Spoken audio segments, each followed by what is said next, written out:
Bismillahirrahmanirrahim. Assalamu alaikum dear students. Today we will start with the chapter number 25, the capacity utilization, the syllabus of A2. So the topic name as capacity utilization. This is the part of production unit, means unit number 4. We have covered the marketing unit, which was the unit number 3, marketing planning and the globalization and the international market. So now we start the chapter number 25, 26 and 27, the part of production department, operation management or production management. So the capacity utilization is the current topic.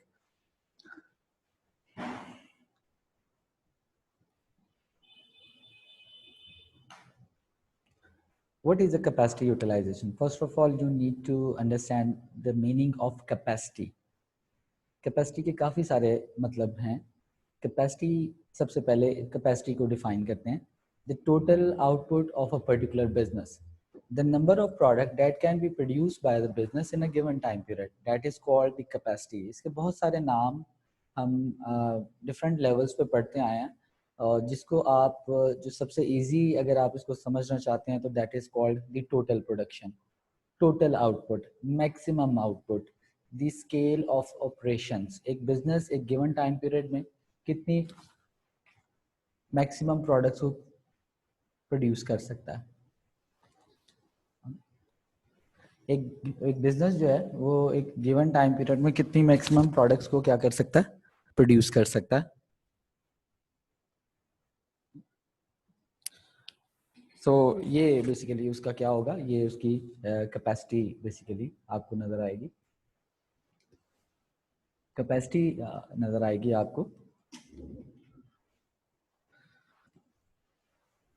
So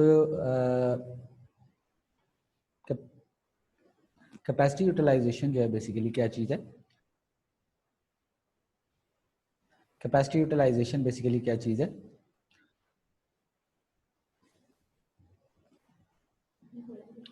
ji, capacity basically एक business की जो total output है जो कि given time period में एक business जो है वो प्रोडक्ट को क्या कर सकता है, मैक्सिमम प्रोड्यूस कर सकता है.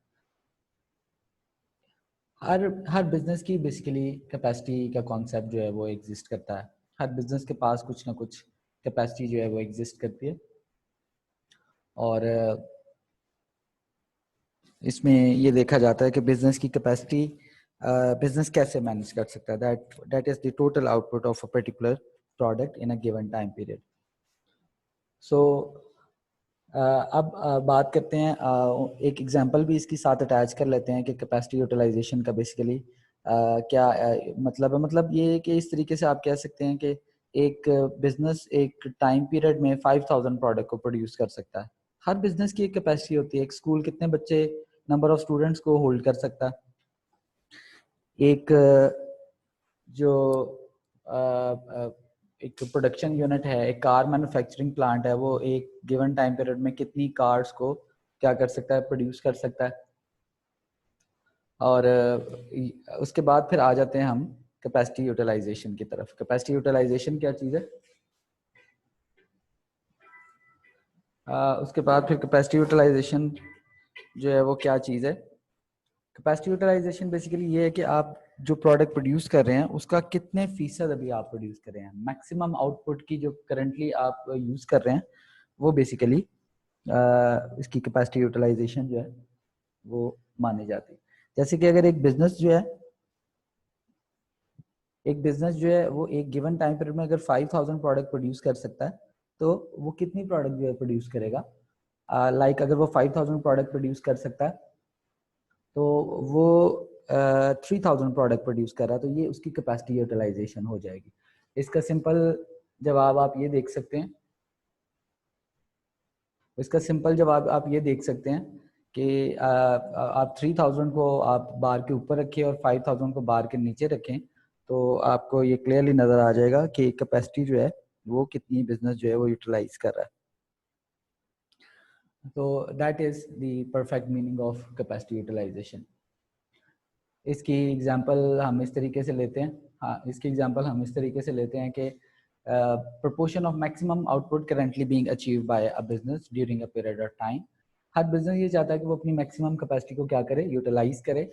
और लाइक अगर मैंने जैसे कि एग्जांपल दी कि if the business has the capacity of producing 5,000 product, तो उसको उसका ये ऑब्जेक्टिव है कि वो 5,000 प्रोडक्ट को ही क्या करे, प्रोड्यूस करे. और ये उसका बेसिकली अचीव एक ऑब्जेक्टिव होता है जिसको प्रोडक्शन डिपार्टमेंट का ये टारगेट होगा, और इस प्रोडक्शन डिपार्टमेंट के टारगेट को अचीव करने की जो है वो प्लान किया जाएगा. तो बिल्कुल इसकी इजी डेफिनेशन है, इट इज़ द प्रोपोर्शन, आपकी मैक्सिमम कैपेसिटी का वो हिस्सा जो अभी आप यूज़ कर रहे हैं, and the remaining part is unoccupied. आप बाकी यूनिट्स भी बनाना चाहते हैं, but due to the lack of order, you do not have the appropriate order की वजह से आप उस कैपेसिटी को यूज़ नहीं कर पा रहे, लेकिन आप उसको यूज़ करना चाहते हैं. कैपेसिटी यूटिलाइजेशन को हम क्यों पढ़ते हैं, इसके बारे में मैं आपको बताता हूँ. कि सबसे पहले तो आपको ये आइडिया हो जाता है कि आप कितने % अपनी कैपेसिटी को यूज़ कर रहे हैं. इस स्लाइड में आपको ये क्लियरली पता चल जाएगा कि कैपेसिटी यूटिलाइजेशन का कॉन्सेप्ट जो है वो क्यों फर्दर जो है वो यूज़ किया जाता है. सबसे पहले तो बताया गया है कि प्रोडक्टिव कैपेसिटी बेसिकली क्या चीज़ है. फर्म की जो प्रोडक्टिव कैपेसिटी है वो उसकी टोटल आउटपुट है, जिसको आपने अभी थोड़ी देर पहले देखा है, the total level of product that can be produce by a business in a given time period.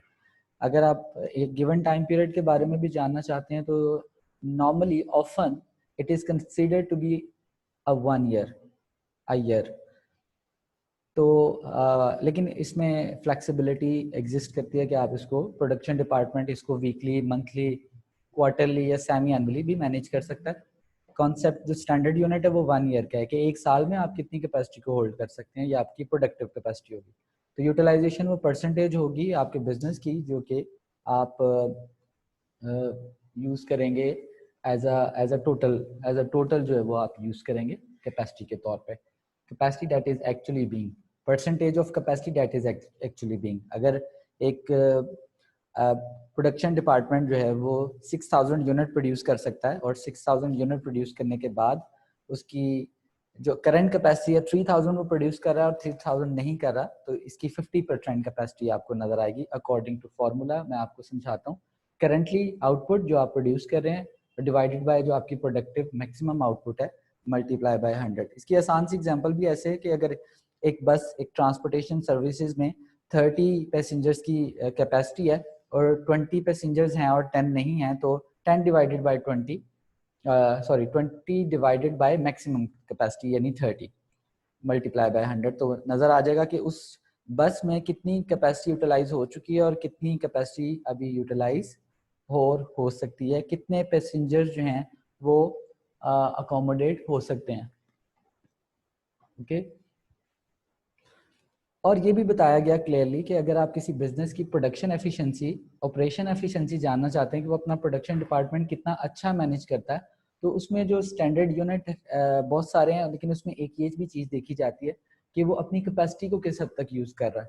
अगर कोई भी ऐसा प्रोडक्शन डिपार्टमेंट जो अपनी कैपेसिटी को ईयरली प्रॉपरली यूटिलाइज नहीं कर रहा, तो ये एक इंडिकेटर होता है कि वो बिजनेस भी अच्छा परफॉर्म नहीं कर रहा.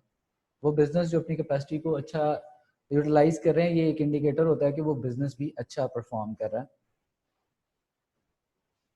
और इसका फॉर्मूला जो है वो आपके सामने है.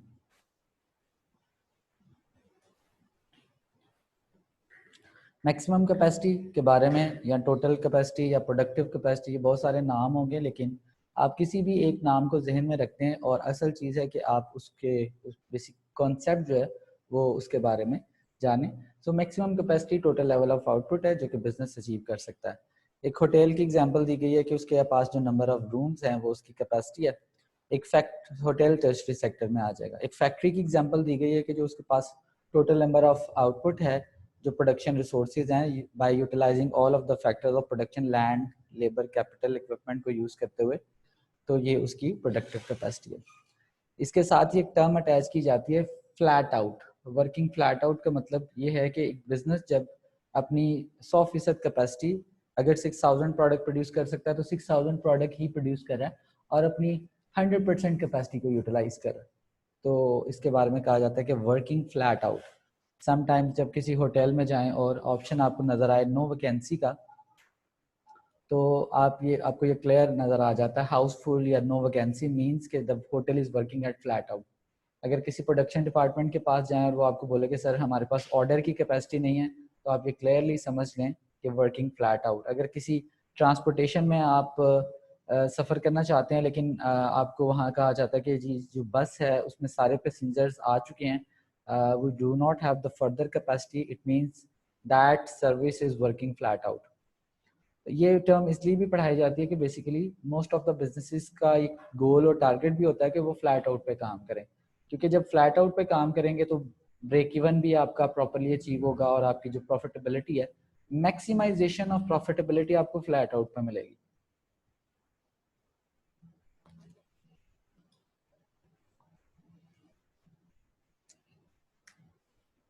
बेसिकली जो फर्स्ट टॉपिक आपने पढ़ा है वो यूटिलाइजेशन के हवाले से था। कैपेसिटी क्या चीज़ है, उसकी यूटिलाइजेशन परसेंटेज में कैलकुलेट की जाती है।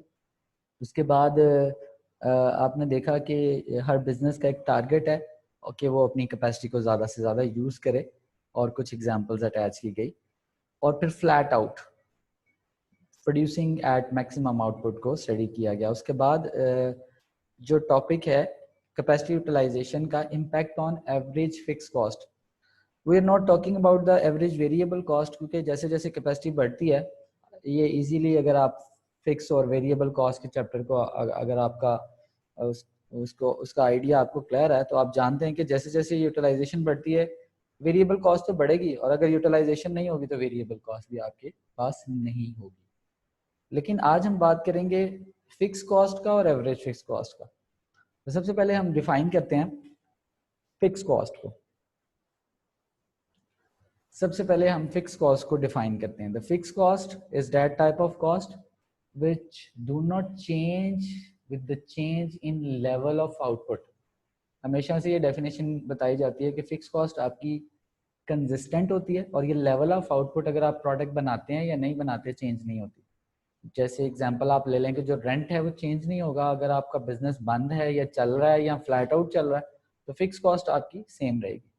लेकिन जो आज की हेडिंग है वो फिक्स कॉस्ट के साथ थोड़ी सी एवरेज फिक्स कॉस्ट की बात कर रहा है।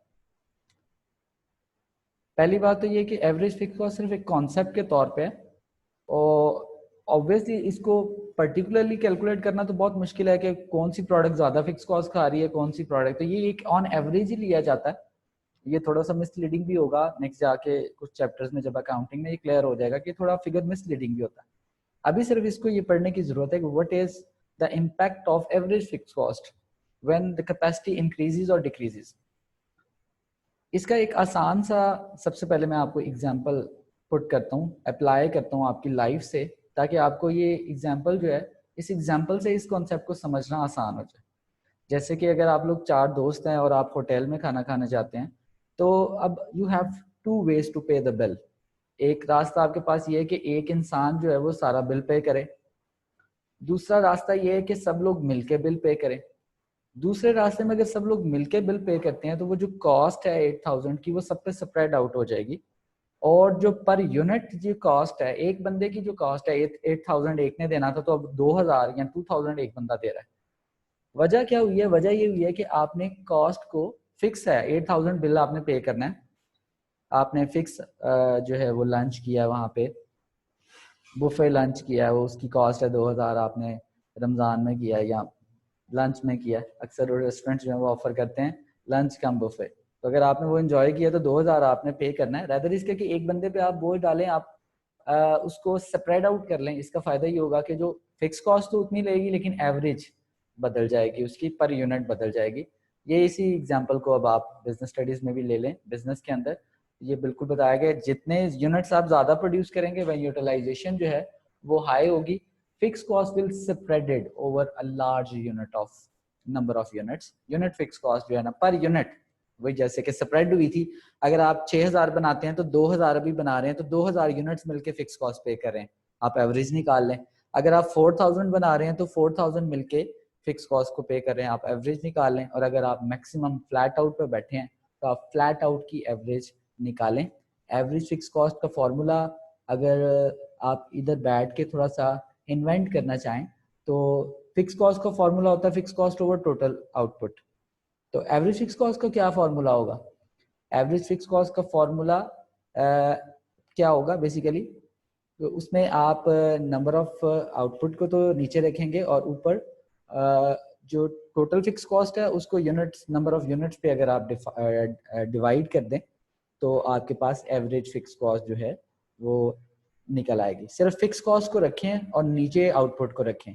जब आप एवरेज कॉस्ट निकालते हैं तो टोटल कॉस्ट ओवर आउटपुट होता है। जब आप एवरेज फिक्स कॉस्ट निकालते हैं तो सिर्फ फिक्स कॉस्ट को ऊपर रखें और नीचे आउटपुट रखें, तो आपको पता चल जाएगा कि आपके कितने यूनिट्स हैं जो फिक्स कॉस्ट को पे करने में आपको हेल्प आउट करें। जितने ज्यादा यूनिट्स आपको हेल्प आउट करेंगे उतनी आपकी एवरेज फिक्स कॉस्ट जो है वो रिड्यूस हो जाएगी।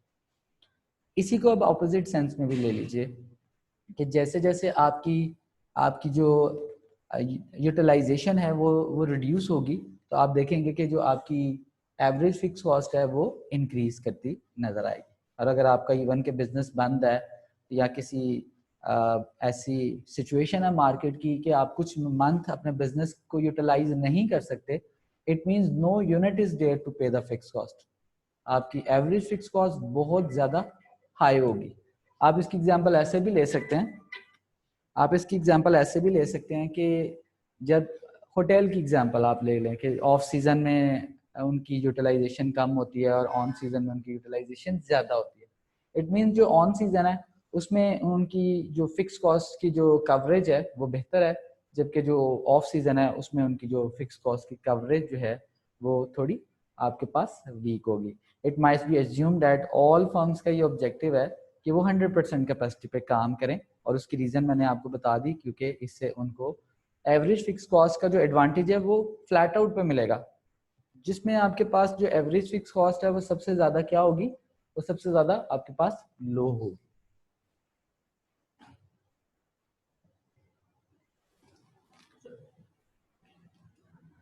कुछ ड्रॉबैक्स भी हैं एवरेज फिक्स कॉस्ट के, कुछ ड्रॉबैक्स भी हैं अगर आप वर्किंग फ्लैट आउट में चलते हैं।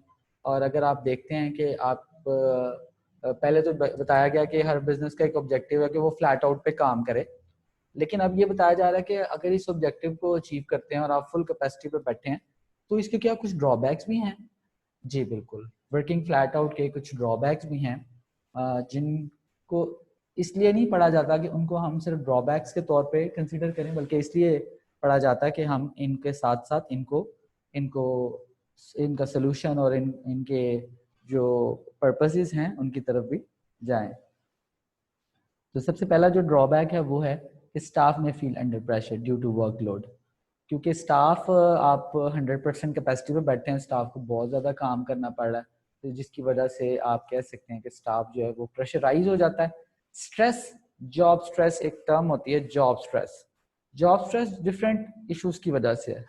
जॉब स्ट्रेस बेसिकली वर्कलोड की वजह से हो सकता है, job stress nature of the job की वजह से हो सकता है, जॉब स्ट्रेस में एटीट्यूड ऑफ अ मैनेजर भी बहुत ज़्यादा इंपॉर्टेंस रोल प्ले करता है। मेन रोल जो होता है वो एटीट्यूड होता है बेसिकली मैनेजर का। जॉब स्ट्रेस बहुत जबरदस्त जो है वो एक कॉन्सेप्ट है, और अगर ये रेज करती है ड्यू टू डिफरेंट इंडिकेटर, ये आपके प्रोडक्शन डिपार्टमेंट को जो है वो खराब करता है। मिस्टेक्स, खराब product, customer satisfaction, slack time, और ये सारी चीजें जो है वो जॉब स्ट्रेस का हिस्सा है। तो फुल कैपेसिटी जहां आपको बेनिफिट दे रही है एवरेज फिक्स कॉस्ट को मिनिमाइज करने का, वहां पे आप ये क्लियरली देख रहे हैं कि वो आपको कुछ ड्रॉबैक्स भी प्रोवाइड करिए। उसके बाद जो ड्रॉबैक आप स्टडी करते हैं, जैसे कि आप देखते हैं कि regular customer who wish to increase their orders will have to move away. We divided our customer into two types. The first one would be walking customer, or the second one would be regular, loyal, potential customer. Walking या visiting को अगर आप accommodate नहीं करते तो ये loss, obviously ये भी लॉस है, लेकिन उतना बड़ा लॉस नहीं है जितना आप अगर एक लॉयल कस्टमर को जो है वो अकोमोडेट नहीं करते, तो ये आपके लिए बहुत बड़ा लॉस होता है। क्योंकि वो रेगुलर कस्टमर है, वो लॉयल है, वो आपके पास डेली आता है, रेगुलर आता है, और आप उसको जो है अकोमोडेट करते हैं। लेकिन इस साल या इस मंथ वो आया और आप उसको अकोमोडेट नहीं कर रहे, तो ना सिर्फ आपको छोड़ जाएगा this could encourage them to use other supplier लिखा हुआ है, बल्कि ये हो सकता है कि ड्रॉबैक आपको मिले कि वो लॉन्ग टर्म में जो है वो आपको आपकी सर्विसेज को जो है स्विच कर जाए, किसी आपकी कंपैटिटर पे स्विच कर जाए। देखें जहाँ पे आपको बेनिफिट मिला वहां पे लॉस ऑफ लॉयल कस्टमर ही बहुत बड़ा लॉस है, लॉस ऑफ रेगुलर कस्टमर, इससे बचना जो है वो इसके सोल्यूशन की तरफ भी आएंगे। इस चैप्टर को पढ़ने का मकसद ही है कि हम इन सारी चीज़ों को मैनेज करें। अभी इस सोल्यूशन को हमने होल्ड किया हुआ है, लेकिन इसके सोल्यूशन को भी मैं ज़रूर इंशाल्लाह इस चैप्टर में लाजमी डिस्कस किया जाएगा जब हम इस चैप्टर को इवेल्युएट करेंगे। Machinery will be working flat out. Machinery को भी मेंटेनेंस का टाइम चाहिए होता है। वो मशीन जो मुसलसल चलती है और आप उसको प्रॉपरली मेंटेन नहीं करते, हर दुनिया की मशीन को आफ्टर सम टाइम कुछ मेंटेनेंस रिक्वायर्ड होती है। उस टाइम के आने पे अगर आप उसको मेंटेनेंस प्रोवाइड नहीं करते तो वो ख़राब होना शुरू हो जाती है, डिटोरिएट होना शुरू हो जाती है, और ऑब्सोलीट या स्पॉइल्ड, ये डिफरेंट वर्ड्स हैं जो कि मशीनरी के लिए यूज़ होते हैं। एजिंग इक्विपमेंट, आपका जो इक्विपमेंट है वो बूढ़ा होना शुरू हो जाता है क्योंकि आप उसको मेंटेन नहीं करते। उसकी लाइफ उसी वक्त है जब आप उसको मेंटेन करते रहे, उसकी मेंटेनेंस के टाइम पे आप उसको मेंटेन करते रहे। The machinery will be working flat out, there may be insufficient time to for maintenance and, और अगर स्पेसिफिकली मेंटेनेंस के साथ रिपेयर भी डिस्कस किया गया, ये तो बहुत ही क्रूशल है। एक मशीन जो उसको रिपेयर चाहिए और आप उसको रिपेयर नहीं करवा रहे ड्यू टू फ्लैट आउट, क्योंकि काम बहुत ज्यादा है, मशीन को आप रोक नहीं सकते। आप क्लियरली अपनी मशीन को जो है वो खराब कर रहे हैं वर्किंग फ्लैट आउट बनाने के लिए अपने बिजनेस को।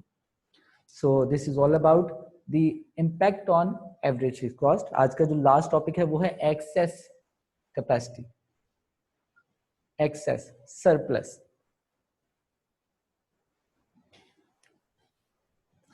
What is an excess capacity? Excess capacity basically क्या चीज है? Excess capacity exists when the current level of demand are less than your full capacity capacity output of a business. Also, it is also called the spare capacity of a particular business. Excess, आप 6,000 बना सकते हैं, बनाना चाहते हैं, लेकिन 4,000 बना रहे हैं, तो 4,000 तो आपकी प्रोडक्शन हो गई, करंटली आउटपुट हो गई। तो जो बाकी 2,000 जो आप बनाना चाहते हैं but due to lack of order आप उसको होल्ड कर रहे हैं, बना सकते हैं, बना नहीं रहे, वो जो सरप्लस है वो आपके पास एक्सेस के तौर पे बिहेव करेगा। एक्सेस कैपेसिटी, डिमांड कम है, कैपेसिटी ज्यादा है, तो इसको एक्सेस कैपेसिटी कहा जाता है, फालतू कैपेसिटी, स्पेयर कैपेसिटी के नाम से जाना जाता है। अब ये वक्त आया कि अभी हमने अगर इसको सीख भी लिया है एक्सेस को, जरूरत से ज्यादा कैपेसिटी को, तो इसको हम ये भी समझे कि how we deal in 2000 unit जो हमारे पास ऑर्डर नहीं है, हम इनके साथ क्या सलूक करें। The purpose of studying this chapter or the topic excess capacity to identify different solutions to deal with the excess amount of capacity.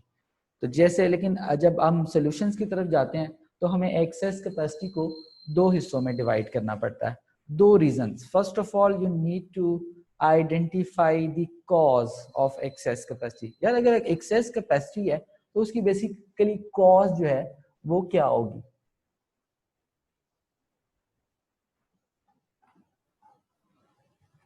जी बिल्कुल, सबसे पहले हमने क्या किया, एक्सेस कैपेसिटी की जो कॉज है उसको दो हिस्सों में डिवाइड कर लिया। आज हम शॉर्ट टर्म को क्लियर कर लेते हैं और कल से फिर हम लॉन्ग रन को जो है वो डिस्कस करेंगे। शॉर्ट रन कैपेसिटी, सबसे पहले तो कॉज को देखें ना कि एक्सेस कैपेसिटी जो है उसकी कॉज बेसिकली क्या है। अगर तो कोई शॉर्ट रन प्रॉब्लम है, क्या शॉर्ट रन प्रॉब्लम हो सकती है? शॉर्ट रन प्रॉब्लम ये हो सकती है कि कोई सीजन ऑफ हो गया, जैसे होटल हैं वो ऑन सीजन भी उनका होता है और उनका ऑफ सीजन भी होता है, तो एक्सेस कैपेसिटी उनको ऑफ सीजन में मिलेगी। अब ये अगर मैंने आपसे क्वेश्चन उठाया तो आप ये बता सकते हैं कि ये शॉर्ट रन रीजन है या लॉन्ग रन रीजन है, कि वेदर ऑफ हुआ है तो उनकी डिमांड जरा कम हो गई है और वेदर जब आएगा दोबारा तो उनकी कैपेसिटी जो है वो वापस आ जाएगी, उनको कस्टमर्स वापस मिल जाएंगे। So is that a short term reason और a long term reason? Clearly आपको ये नजर आ जाना चाहिए कि ये शॉर्ट रन रीजन होगी। शॉर्ट रन रीजन जब कॉज को ढूंढ लिया तो फिर इसके जो सोल्यूशन और इसके जो मेथड हैं इसको रिजॉल्व करने के, इसको डील करने के, वो भी अलग होंगे। और लॉन्ग टर्म कॉज जो है वो कल का हमारा टॉपिक होगा और उसके ऑब्वियसली सॉल्यूशंस भी जो हैं वो अलग होंगे। तो सबसे पहले देखते हैं कि स्पेयर कैपेसिटी अगर शॉर्ट रन में है और वो ड्यू टू सीजनल प्रॉब्लम है, कोई इशू है, शॉर्ट रन इशू है, तो उसको कैसे डील किया जा सकता है। अभी आपने रिसेंटली देखा कि मार्केट्स बंद थी कुछ ऐसी सिचुएशंस की वजह से, इकोनॉमिक मेडिकल कंडीशंस की वजह से। तो क्या ये शॉर्ट रन रीजंस थी? क्या दुकानें, शॉप कैपेसिटी जो यूटिलाइज नहीं हो रही, होटल जो है उनको डाइन इन की इजाजत नहीं, वो टेक अवे कर रही हैं, तो ये जो सारी कैपेसिटी उनकी स्पेयर पड़ी थी, क्या ये शॉर्ट रन रीजन थी या ये लॉन्ग रन रीजन थी? तो ये आप क्लियरली खुद ही इसका जवाब दे सकते हैं कि ये बेसिकली शॉर्ट रन रीजन थी। इसको रिजॉल्व होना था, अल्लाह ताला ने इसको रिजॉल्व करना था, और एक वक्त आया कि अब डाइनिंग्स भी वापस आ गए हैं और सारी जो कैपेसिटीज हैं वो भी रिन्यू होना शुरू हो गई। इंशाल्लाह स्कूल भी बहुत जल्दी जो है वो ओपन हो जाएंगे। सो अडॉप्ट दी, इसमें सोल्यूशन उसने ये बताया हुआ है कि अडॉप्ट दी फ्लेक्सिबल, उसने सोल्यूशन ये बताया हुआ है कि अडॉप्ट करें इसका फ्लेक्सिबल सिस्टम। फ्लेक्सिबल सिस्टम का ये है कि आप कोई ऐसी मशीन लेके आए जो मल्टी टैलेंटेड हो। मल्टी टैलेंटेड का मतलब ये है कि वो एक वेदर में कोई काम करे। मैं इसकी एग्जांपल आपके सामने रखता हूँ, और उस आपके सिलेबस में भी लिखा है कि एक ऐसी मशीन लेके आए जो हॉट वेदर में कॉफ़ी को प्रोड्यूस करे, और सॉरी हॉट वेदर में आइसक्रीम को प्रोड्यूस करे और कोल्ड वेदर में कॉफ़ी को प्रोड्यूस करे। Multi talented machinery, multi talented approach, multi talented policy जो है वो आप अडॉप्ट करें। तो आप देखते हैं कि कुछ बिजनेसेस जो हैं वो अपनी बिजनेस की नेचर विंटर में चेंज कर लेते हैं, और जैसे ही समर आता है तो वो अपने बिजनेस की नेचर चेंज कर लेते हैं। ये वो बिजनेसेस होते हैं जो एडॉप्टिव होते हैं और फ्लेक्सिबल होते हैं और मार्केट के मुताबिक बिहेव करते हैं, और ये बहुत अच्छी तरीके से जानते हैं कि how to use the excess. एक वेदर आना जिसमें हमारे पास एक्सेस होना है, तो उस एक्सेस को कैसे यूज करना है, ये बिजनेसेस जो हैं वो बड़ा अच्छा इसको मैनेज करते हैं। दूसरी बात जो बताई गई है वो ड्यूरेबल गुड्स के बारे में कहा गया है कि जो फैंस हैं वो क्योंकि सर्दियों में नहीं सेल होते, तो आप उनको बना लें और स्टॉक कर लें, और स्टॉक जो है वो जब वेदर आएगा तो वो स्टॉक जो है वो सेल आउट हो जाएगा। तो इसके लिए एक छोटा सा जो है वो टेबल भी डिस्कस किया जाता है। ये शॉर्ट रन का टेबल है। ये टेबल जो है हाफ शॉर्ट रन का और हाफ लॉन्ग रन का। ऑप्शन बताई गई है, ऑप्शन बताई गई है इसमें शॉर्ट रन की कि उसमें एक ऑप्शन पहली बताई गई है, continue producing the durable goods. Durable goods को आप प्रोड्यूस करते रहें और स्टॉक को आप प्रोड्यूस करते रहें, इससे आपकी जॉब सिक्योरिटी, आपको अपने वर्कर्स की जो रीशेड्यूलिंग है उसको नहीं करना पड़ेगा, और आपको अपना प्रोडक्शन चेंज, आप समर में अगर आपकी प्रोडक्ट विंटर में बिकती है और समर में बैठे हैं तो आप समर में भी वो प्रोडक्ट प्रोड्यूस करते रहें, स्टॉक करते रहें, और आपको वर्कर्स को निकालना भी नहीं पड़ेगा, उनको रीशेड्यूल भी नहीं करना पड़ेगा। आपके जो स्टॉक्स में भी sold out at the time of rising demand. जब स्टॉक की डिमांड ऑन सीजन में जब बढ़ेगी तो आप उसको सेल आउट कर सकते हैं। और लेकिन ये ड्रॉबैक एक बताया गया कि ये उन प्रोडक्ट के लिए सूटेबल है जो ड्यूरेबल है, ये नॉन ड्यूरेबल के लिए सूटेबल नहीं है। जैसे कि इसमें पर्टिकुलरली बताया हुआ है कि ये पेरिशेबल गुड्स के लिए सूटेबल नहीं है, वो प्रोडक्ट जो जल्दी खराब हो जाती हैं। ब्रेड को आप बना लें और उसको स्टोर कर लें, तो फिर जब आप उसको 6 माह बाद निकालेंगे तो फिर उस ब्रेड का जो कुछ और ही बन गया होगा। इसलिए ड्यूरेबल गुड्स के लिए ये सिर्फ सूटेबल है दैट गुड जो कि आउट ऑफ डेट ना हो। स्टॉक होल्डिंग कॉस्ट या वेयर हाउस कॉस्ट जो है वो ऑब्वियसली आपको पे करना पड़ेगी। डिमांड में नॉट इंक्रीज एज एक्सपेक्टेड, ये पॉइंट एक खास पॉइंट अभी से पढ़ें। अगर टेक्नोलॉजी बदल जाती है, अगर कोई चीज चेंज हो जाती है, ऐसा तो नहीं हो सकता कि विंटर के बाद समर नहीं आएगा और विंटर ही रहेगा और सारी जिंदगी जो है वो विंटर ही रहेगा। जैसे कराची वालों के साथ हुआ कि वो बारिशें बहुत ज्यादा हो गई जो उन्होंने एक्सपेक्ट नहीं थी की। तो ये अनएक्सपेक्टेड और रैंडम रीजंस होती हैं जिसकी वजह से वाकई ये बात सही है कि डिमांड बाजुकात एक्सपेक्टेडली आप अचीव नहीं कर पाते due to uncertainty, random fluctuation in weather, random fluctuation of season. लेकिन क्योंकि हम इसको अनप्रिडिक्टेबल चेंजेस को प्रिडिक्ट ही नहीं कर सकते, तो ये हमने कंसीडर करना है कि डिमांड जो है वो इंक्रीज करेगी और हमारी goods and services sell out हो जाएंगी। एक टेबल दूसरा भी है, वो इसी शॉर्ट टर्म का टेबल बताया जाता है, लेकिन वो अभी स्लाइड्स में क्योंकि वो ये टेबल आपको नजर आ रहा है तो इंशाल्लाह we will study that table. Short run से दोबारा से कल से स्टार्ट करेंगे, इसकी रिवाइज कर लेंगे और उसके टेबल का जो दूसरा हिस्सा वो जो फ्लेक्सिबिलिटी वाला वो भी पढ़ लेंगे। अल्लाह हाफिज।